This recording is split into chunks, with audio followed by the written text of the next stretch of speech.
Putulin.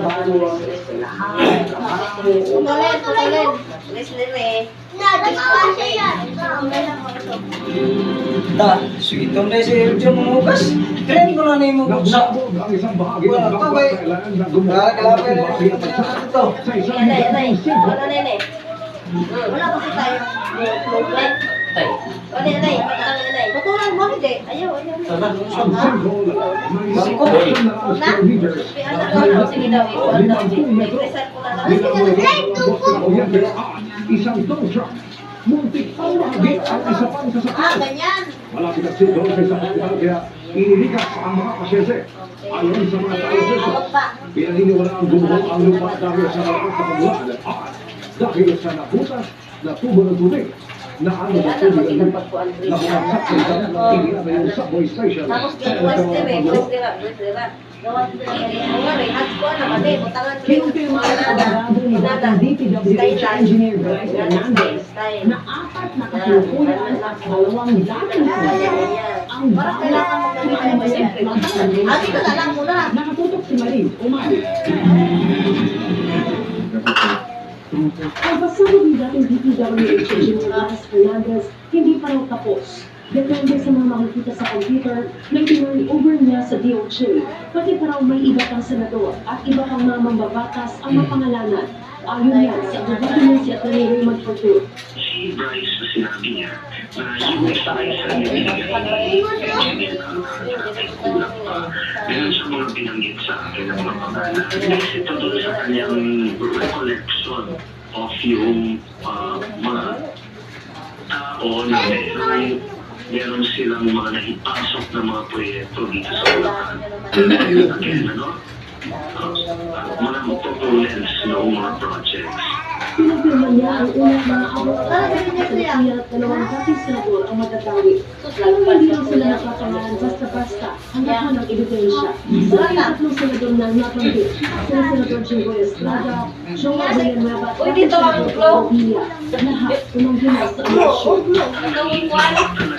Ito sa kumutakan na lang namin tayo yung mga nakatulog. Yung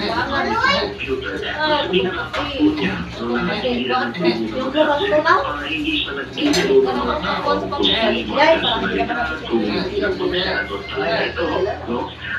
kung whether Magkano ito binigit ka na yan?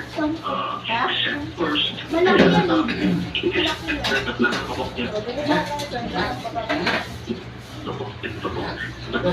yan para mas mabuti at mas malinaw at mas detailed yung kanyang nasasabi tungkol dito.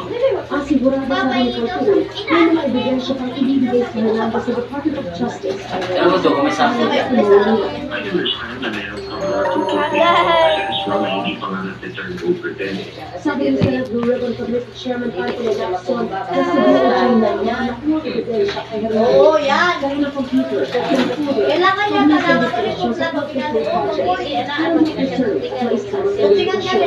May one statement na rin na binigay sa PHA sa Hernandez. Para malimutan ka sa Ito ang mga pagdinig ng Blue Hindi, alam Ribbon ko kung Committee. tingnan na. Ayon sa dating DPWH Secretary Roberto Bernardo at inaasahang gagawin ito sa pahayag na DPWH Engineer Henry Alcantara, si Bernardo ang kausap niya sa kapapag ng pondo at kung sino ang proponent o mambabatas Ay, tinahan mga papila ng zero dyan. May jail pa dyan eh. Para sa mga Ako mauubos din yan. Kasi nangingi May jail dyan Dyan. Yung binili ni Mama. Dyan nandyan. Ayaw ko na. Ito. Hindi, may isa pang trabaho, no? Wala tayong kinapos.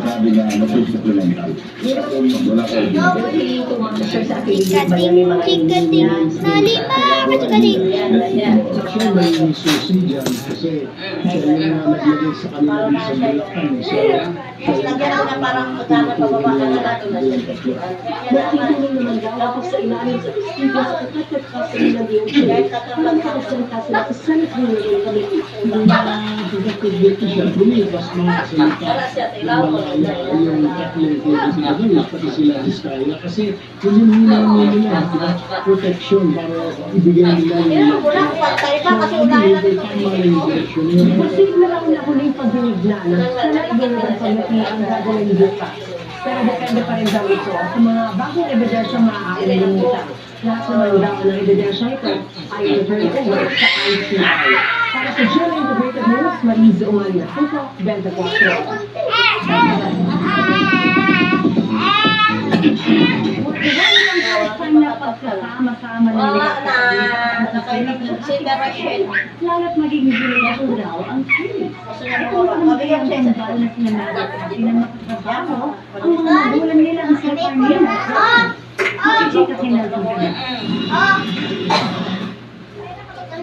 Hitik sa plot twist at kakaibang issue ng pamilya ang tatalakayin sa upcoming Puso Crime Series na ating kapatid sa GMA Afternoon Prime. Bransura nila Araw ng tuwitas. pagkakataon din, magkasama-sama ang Legaspi family na sina Soren, Carmina, at ang twins na sina Maggie at Cassie. Kasi akala nyo nga, since we are a family, parang automatic pamilya kami dito. So like I said, meron ng panlilin lang na nangyari. Kaya kahit yung role ko ay nalito at naguluhan ng bonggang-bongga. Hinintay daw talagang magtugma-tugma ang mga schedule ng pamilya Legaspi para bigyang buhay ang seryeng ito.